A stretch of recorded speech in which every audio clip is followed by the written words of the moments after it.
بسم اللہ الرحمن الرحیم۔ السلام علیکم ورحمۃ اللہ وبرکاتہ۔ امید ہے کہ آپ سب ایمان، صحت، عافیت اور برکت کے ساتھ ہوں گے۔ آج ہم شمائل ترمذی کا سبق نمبر 32 پڑھیں گے، جس کا عنوان ہے باب ما جاء فی صفت درع رسول اللہ صلی اللہ علیہ وسلم، یعنی کہ باب جو کہ آیا ہے آپ صلی اللہ علیہ وسلم کی زرہ مبارک کے اوصاف کے بیان میں۔ تو لفظ درعی کی تشریح دیکھیے تو لفظ درعی دال کے کسرہ کے ساتھ مذکر بھی آتا ہے اور مؤنث بھی آتا ہے۔ اس کی جمع دروعن آتی ہے، یہاں پر مضاف مقدر ہے۔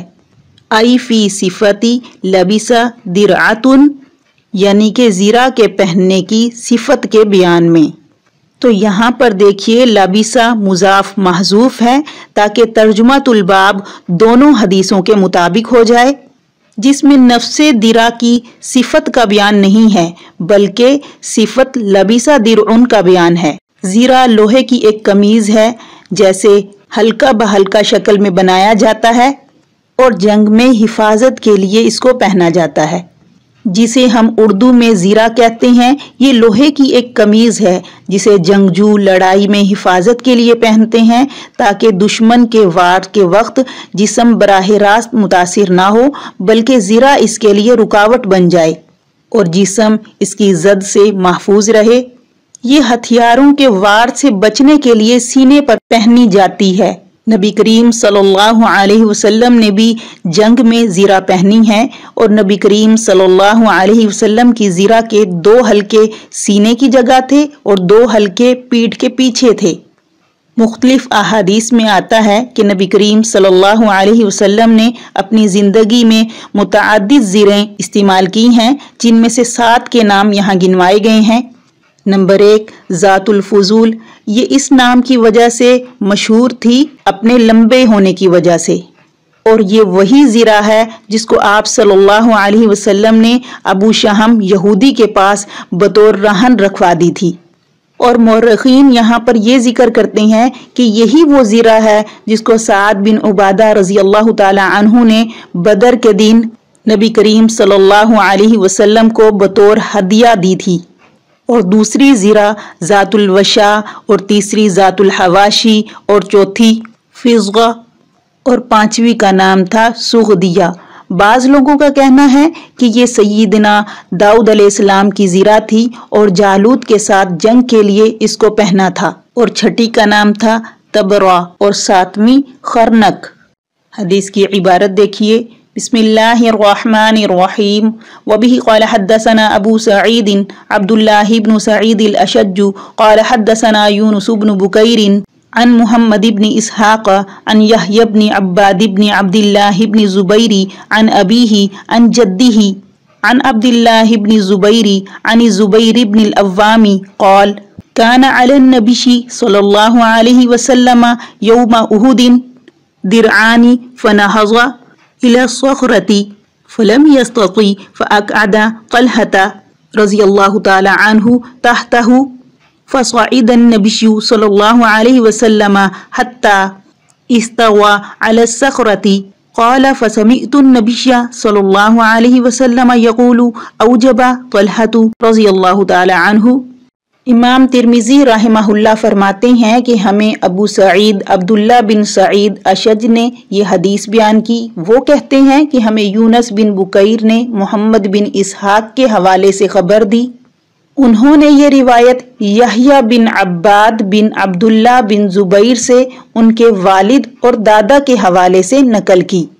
تو حضرت زبیر بن عوام رضی اللہ تعالی عنہ فرماتے ہیں کہ نبی کریم صلی اللہ علیہ وسلم کے بدن مبارک پر احد کی لڑائی میں 2 زرہ تھی، پس نبی کریم صلی اللہ علیہ وسلم نے ایک چٹان کے اوپر چڑھنے کا ارادہ فرمایا، مگر نبی کریم صلی اللہ علیہ وسلم اس چٹان پر نہ چڑھ سکے، پس بٹھایا حضرت طلحہ رضی اللہ تعالی عنہ کو نیچے، اور ان کے ذریعے سے آپ صلی اللہ علیہ وسلم چٹان پر چڑھے، یہاں تک کہ درست ہو کر بیٹھ گئے چٹان پر۔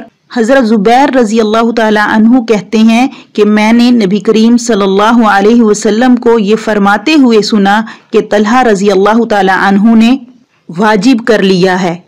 درعانی، یہ درعن کا تثنیہ ہے، مذکر مؤنث دونوں کے لیے۔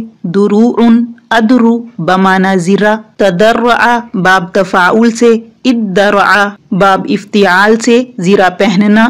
نہض کھڑا ہونا، اٹھنا، باب افعال اٹھانا، کھڑا کرنا۔ الصخرہ صخرن، صخورن صخراتن چٹان، ٹھوس بڑا پتھر۔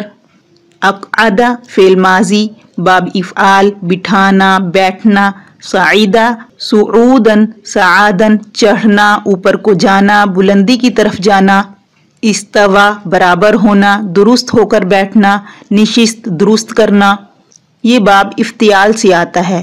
اوجبا ایجابن باب افعال لازم کرنا، واجب کرنا۔ یہاں اس کا مفعول الجنہ محذوف ہے۔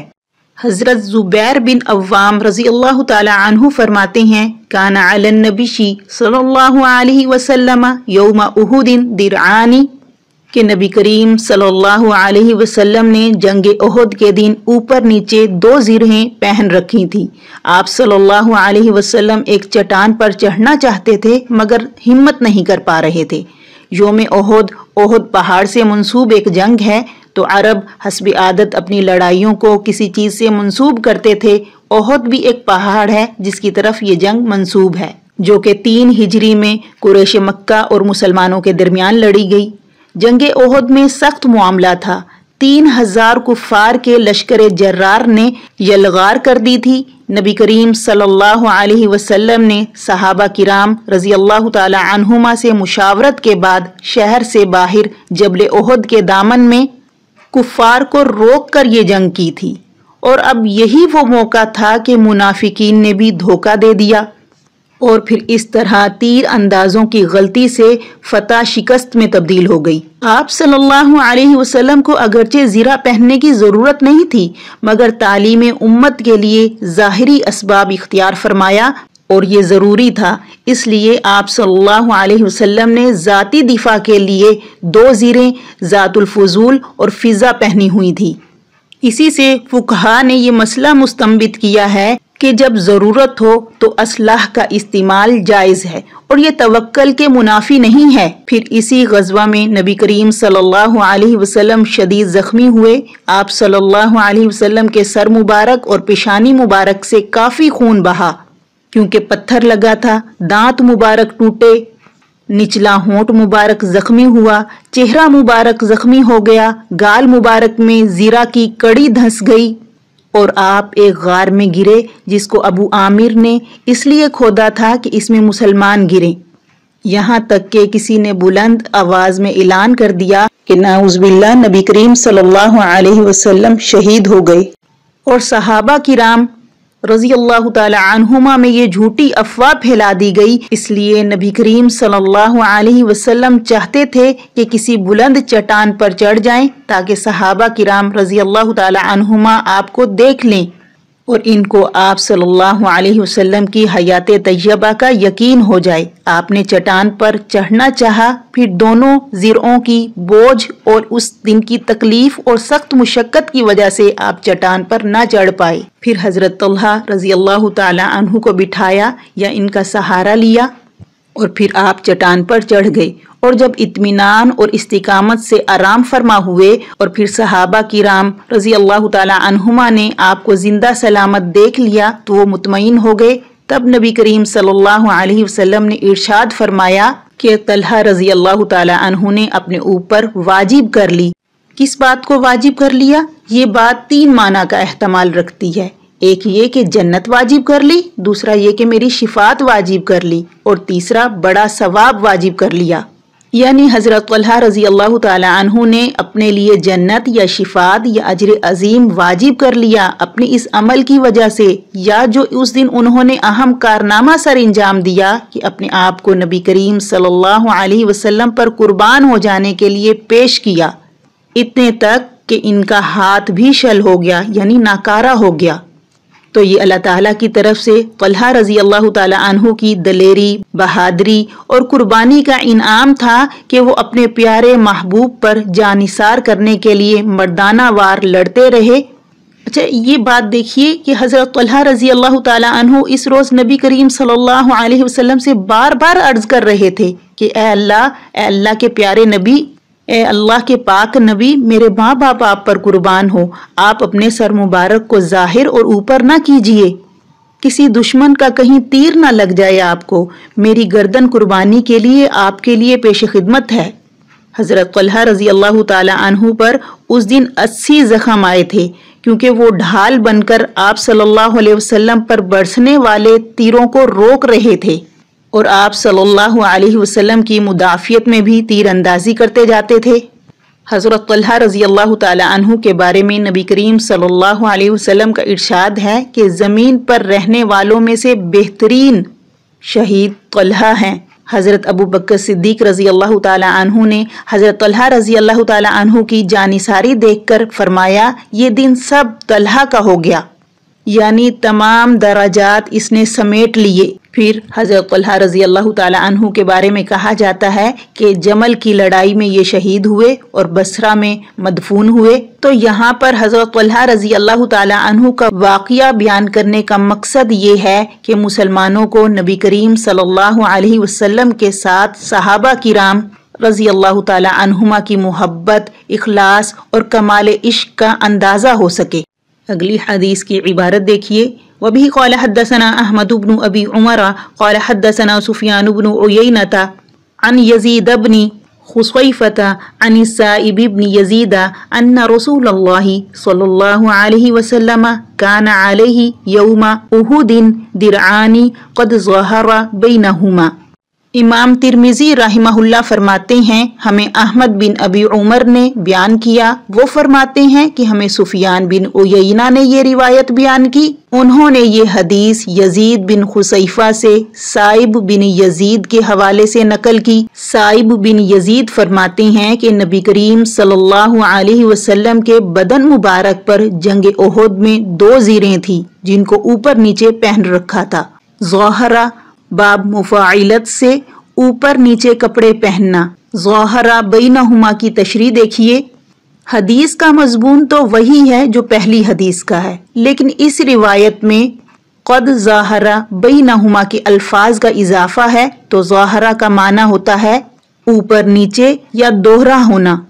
ظاہرہ بین ثوبینی، اوپر نیچے کپڑے پہننا، یعنی ایک زرہ پہنی اور پھر اس کے اوپر کپڑے کی ابرہ پہنی، پھر اس کے اوپر دوسری زرہ پہنی۔ اب یہاں پر یہ بتلانا مقصود نہیں ہے کہ نبی کریم صلی اللہ علیہ وسلم کے پاس 2 زریں تھی جو آپ بدل بدل کر پہنتے تھے، کبھی ایک اور کبھی دوسری، بلکہ یہاں پر مقصد یہ ہے کہ آپ نے تعلیم امت اور دفاع میں استحکام کی ترغیب اور جنگی امور کی اہمیت کے پیش نظر 2 زرہیں اوپر نیچے پہنی تھیں۔ تو اس حدیث میں توکل کی حقیقت کی طرف اشارہ ہے کہ توکل وہی ہے کہ اسباب اختیار کرنے کے بعد رب الاسباب پر اعتماد کر لیا جائے، اور اس طرف بھی اشارہ ہے کہ توکل حفاظت کے اسباب کے ساتھ جڑا ہونا چاہیے، یہ نہ ہو کہ اسباب کو بالکل ہی چھوڑ دیا جائے۔ اس لیے نبی کریم صلی اللہ علیہ وسلم بھی صرف اللہ کے بھروسے سے خالی ہاتھ بغیر اسباب اختیار کیے جنگ کے لیے نہیں نکلے۔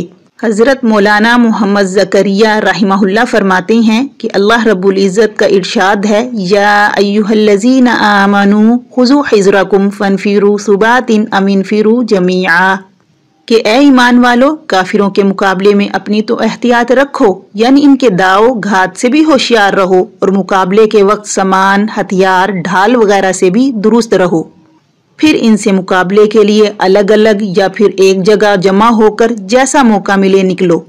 اس لیے حفاظت کا حسب موقع سامان لینا یہ آیت شریفہ کی مثال سے بھی واضح ہو گیا، اور نبی کریم صلی اللہ علیہ وسلم سے زیادہ اللہ تعالیٰ کے ارشادات پر عمل کرنے والا اور کون ہو سکتا ہے۔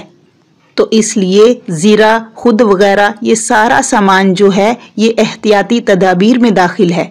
اس حدیث کے بارے میں کہا جاتا ہے کہ یہ صحابہ کرام رضی اللہ تعالی عنہما کے مراسیل میں سے ہے، کیونکہ حضرت صائب رضی اللہ تعالی عنہ جنگ احد میں موجود ہی نہیں تھے۔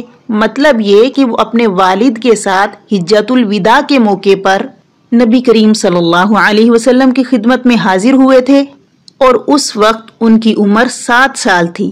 تو شیخ ابراہیم البیجوری رحمہ اللہ نے ابو داؤد کے حوالے سے یہ روایت نقل کی ہے، عن السائب عن الرجل قد سماہ ان رسول اللہ صلی اللہ علیہ وسلم ظاہر یوم احد بین درعین۔